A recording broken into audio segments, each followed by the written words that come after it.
Hello my friend my family, કેમ છો બધા? રેખાજી આમરણિયાના જય શ્રી કૃષ્ણ, જય માતાજી. હમણાં ઘણા ટાઈમે આપણે પાછા ફેસ ટુ ફેસ મળ્યા, કારણ કે શોર્ટ વિડીયો બધાને બહુ જ ગમે છે, તો શોર્ટ વિડીયો હું વધારે નાખું છું. હા ફ્રેન્ડ, અને આજે હેરમાં કલર કર્યો છે અને સરસથી વોશ કરી લીધું છે, તો થોડોક વધારે સરસ લાગે છે. તો એમ થયું કે ચાલો આજે ખુલ્લા હેર રાખી અને વિડીયો બનાવી લઉં, પછી આપણે તેલ નાખશું, મસાજ કરશું. બરોબર છે ને? તો ચાલો ફ્રેન્ડ, તમને બધાને મારા શોર્ટ વિડીયો બહુ ગમે છે, તો તમને ખૂબ થેન્ક યુ. પણ આવી જ રીતના મારા લોંગ બ્લોગમાં પણ સપોર્ટ કરો, તો મને પણ મજા આવે. અને એક વસ્તુ આપણે બહુ સરસ થઈ ગઈ છે ચેનલમાં, કે ચેનલ આપણી સરસની ગ્રો થઈ ગઈ છે. 22,000 સબસ્ક્રાઈબર છે. અને મને એમ છે લગભગ તો કાલ કે પરમ દિવસ, એકાદ બે દિવસમાં મારો વિડીયો તમને આ મળશે ત્યારે લગભગ 23,000 થવા પણ આવ્યા હશે. તો તમને બધાને, મારા યુટ્યુબ ફેમિલીને, મારા ફ્રેન્ડ ફેમિલીને, મારા સબસ્ક્રાઈબરને બધાને ખૂબ થેન્ક યુ. અને પછી આપણે આગળ મળીએ. અને હા ફ્રેન્ડ, આજે મેં શું રસોઈ બનાવી છે તમારી સાથે શેર કરીશ, કારણ કે મેં હેર કલર કર્યો હતો, તો કલર કરતા કરતા પછી મેં રેસીપી ન નાખી અને ટોટલી આખી ફૂલ ડીશ બનાવી છે. તો ફૂલ ડીશ છે એ હું તમારી સાથે શેર કરીશ, જોઈ લેજો. તો આજે મને એમ થયું કે ચાલો મારા જે વિડીયો જોવે છે એની બધાની ખૂબ સરસ કમેન્ટો આવે છે, તો એને પણ આપણે આજે નામ લઈ અને યાદી કરી લઈએ. તો આજે આપણે કમેન્ટો જે કરે છે એનું નામ લઈએ. અને એક તો મને ખાસ રિક્વેસ્ટ કરીને કીધું છે, તો હું તમને વિડીયોમાં બતાવું કે કોણ છે, મીન્સ કે એનું નામ લઈને કહું તમને કે કોણ છે. તો ચાલો આપણે મળીએ આગળ.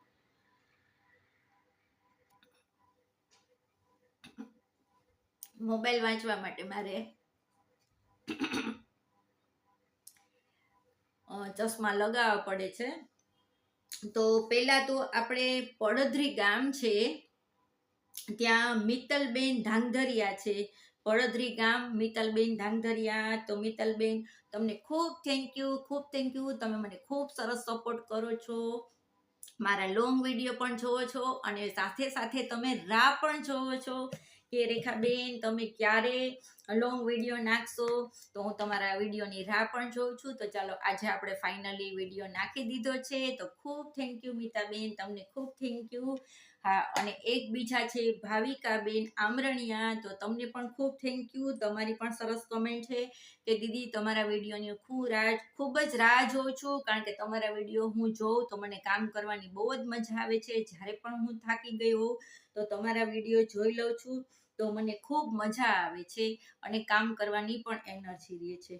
તો એ પણ આપણે બરોબર. તો તમને બંનેને થેન્ક યુ. અને એક મારા શોર્ટ વિડીયોમાં કમેન્ટ હતી બેનની કે દીદી તમે ઘર ઘંટી કઈ રીતે સાફ કરો છો, તો એ બતાવજો. તો હા ફ્રેન્ડ, મારે ઘર ઘંટી પણ ઘરમાં છે, તો એ પણ હું બસ હવે એક બે દિવસમાં રૂટીન દયણા બધા દળીશ ત્યારે ચોક્કસથી તમને એ પણ કહીશ કે ઘરઘંટી કઈ રીતે સાફ કરાય છે. બહુ બેસ્ટ રીતે સાફ થાય છે. અને હા, ઘણા લોકો એમાં છે ને, જો ઘંટી સાફ કરવાની હોય ત્યારે એમાં લોકો તમાલપત્ર મૂકે છે, દવા મૂકે છે, પછી એમાં કેટલું બધું થાય છે કે જેથી કરીને જીવડા ન થાય. હું એવું કાંઈ નથી મૂકતી. હું કઈ રીતે સાફ કરું છું એ તમને ચોક્કસથી બતાવીશ. તો ભૂલ્યા વગર એ પણ મારો શોર્ટ વિડીયો જ બનાવીશ, એ પણ તમે જોઈ લેજો. તો આપણે બે જણાની કમેન્ટ હતી, બાકી તો ઘણા બધાની કમેન્ટ છે. મેં ઘણીવાર બધાના નામ પણ લીધા છે કમેન્ટમાં, પણ વારે વારે આપણે નામ એક ના એક લેવા, કોઈને ગમે ન ગમે ફ્રેન્ડ. તો તમને સ્પેશિયલી મિતાબેન, ભાવિકાબેન, અને એક છે અમદાવાદથી દેવલબેન, આમાંથી જોઈને કહું છું. તો દેવલબેન છે એ પણ ખૂબ જ મને એમ કે છે કે દીદી તમારા વિડીયો મને બહુ જ ગમે છે, હું જોઉં છું. તો એને પણ ખૂબ થેન્ક યુ. એક છે જયશ્રીબેન વડગામાં રાજકોટથી, તો તમને પણ ખૂબ થેન્ક યુ કે તમે લોકો મારા વિડીયો જોવો છો, ખૂબ જ સરસ ગમે છે. આવી જ રીતના મને સપોર્ટ દેજો.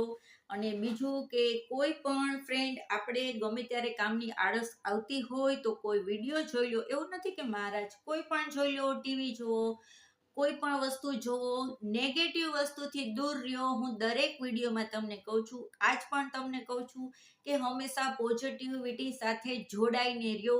એમાં જે છે એ શીખો, એવા સારા વિચાર કરો, એવી સારી વસ્તુ પ્રવૃત્તિ તમને જે ગમે એમાં તમે એક્ટિવિટી કરો, એમાં તમારું ધ્યાન કરો, સારા વિચાર કરો, એટલે આપોઆપ તમને કંટાળો આવતો હશે તો પણ સરસથી થઈ જશે. અને હમણાં ખૂબ સરસ મોરારી બાપુની સપ્તાહ હતી, તો મને ટાઈમ જરાય નહોતો મળ્યો.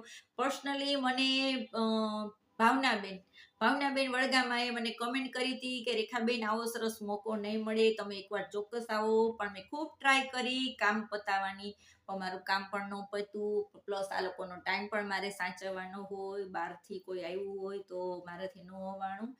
પણ હું ટીવીમાં રોજ જોતી. તો એક વસ્તુ તમને ખાસ કહી દો ફ્રેન્ડ, કે તમે લોકો તમારા ફેમિલીમાં, તમારા કુટુંબમાં કોઈ પણ પ્રોબ્લેમ નાના મોટો હોય, ચિંતા કરતા હોય, તમારી કઈ વાતું થતી હોય, તો ખાસ મોરારી બાપુએ ખૂબ સરસની આપણને ત્યાં દ્રષ્ટાંત આપ્યું હતું. તે દ્રષ્ટાંત તમે લોકોએ સાંભળ્યું જ હશે, પણ ન સાંભળ્યું હોય તો આજે હું તમને કહું છું કે મોરારી બાપુ એટલું સરસ બોલ્યા હતા કે તમે લોકો બધા ચિંતા બહુ કરો છો કે મારી આ લોકો વાતું કરે છે, આ લોકો મારી આવી વાતું કરે છે, તો તમારે એવી ચિંતા કરવાની જરૂર નથી. તમારી વાતું ક્યારે થતી હોય કે તમે કાંઈક વ્યક્તિ એવી હો, ઊંચી હો એનાથી, કે તમારી વાતું કરવા લાયક તમે હો તો તમારી વાતું કરે.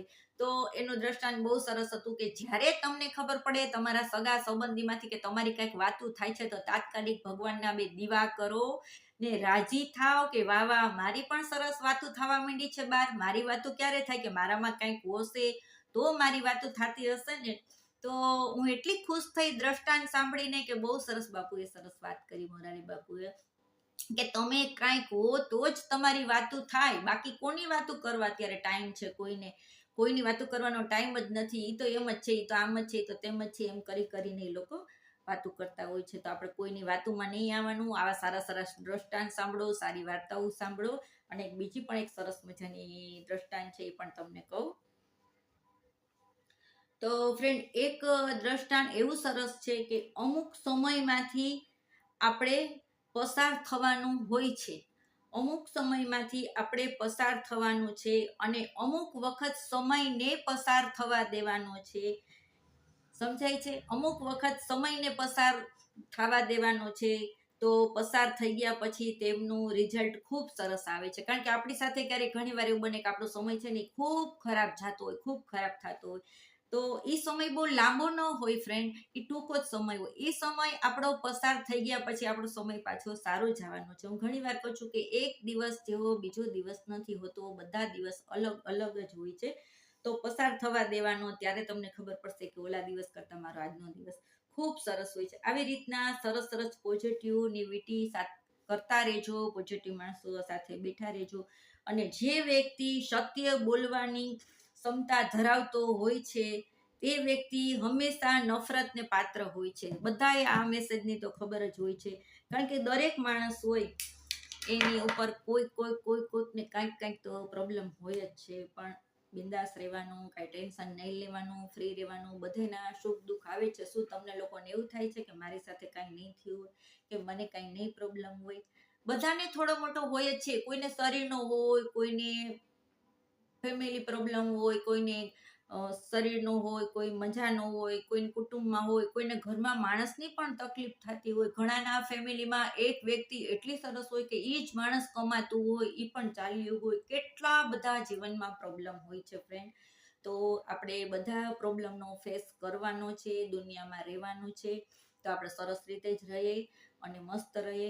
તો ચાલો, આપણે આજે બહુ ઝાઝી લાંબી ચર્ચા નથી કરવી, કારણ કે મારે આજે ઘણું બધું કામ છે. રસોઈ કરી લીધી છે, તમારી સાથે શેર કરીશ. કારણ કે રસોઈ કરતા મેં પહેલાંય તમને કીધું કે હેર કલર કર્યો તો મેં રસોઈ કરી લીધી. મેં કીધું હેર કલર કર્યો છે ને ક્યાં મારે આજે બ્લોગ સ્ટાર્ટ કરી દીધો. જ્યારે ફ્રી થાય ત્યારે કરીશ. તો અત્યારે બસ કામ પતાવીને મારા બેડરૂમમાં આવી છું. તો ચાલો, મેં કીધું વાત કરી લઉં. અને આ દીદીની કમેન્ટ પણ મેં અત્યારે વાંચી તો હું ખુશ થઈ ગઈ કે ના, દીદી બિચારા કેટલા દિવસથી અમારી રાહ જોવે છે.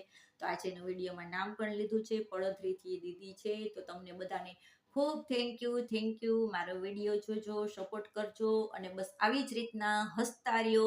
તો ચાલો ફ્રેન્ડ, આપણે આજનો વિડીયો એટલો જ રાખતું. સ્વસ્થ રહ્યો, મસ્ત રહ્યો, ખુશ રહ્યો અને હંમેશા મને સાથ સપોર્ટ દેજો. અને આ વિડીયો તમને મળશે ત્યાં સુધીમાં આપણા 23,000 સબસ્ક્રાઈબર પૂરા થઈ ગયા હશે. અને હજી પણ મારે 1 લાખ સબસ્ક્રાઈબર જલ્દીથી પૂરા કરવા છે અને જલ્દીથી આપણે પ્લેટ લઈ આવવાની છે. તો તમે એ પણ સપોર્ટ કરજો મને, બરાબર? ચાલો, તો જય માતાજી, જય દ્વારકાધીશ, જય દ્વારકાધીશ.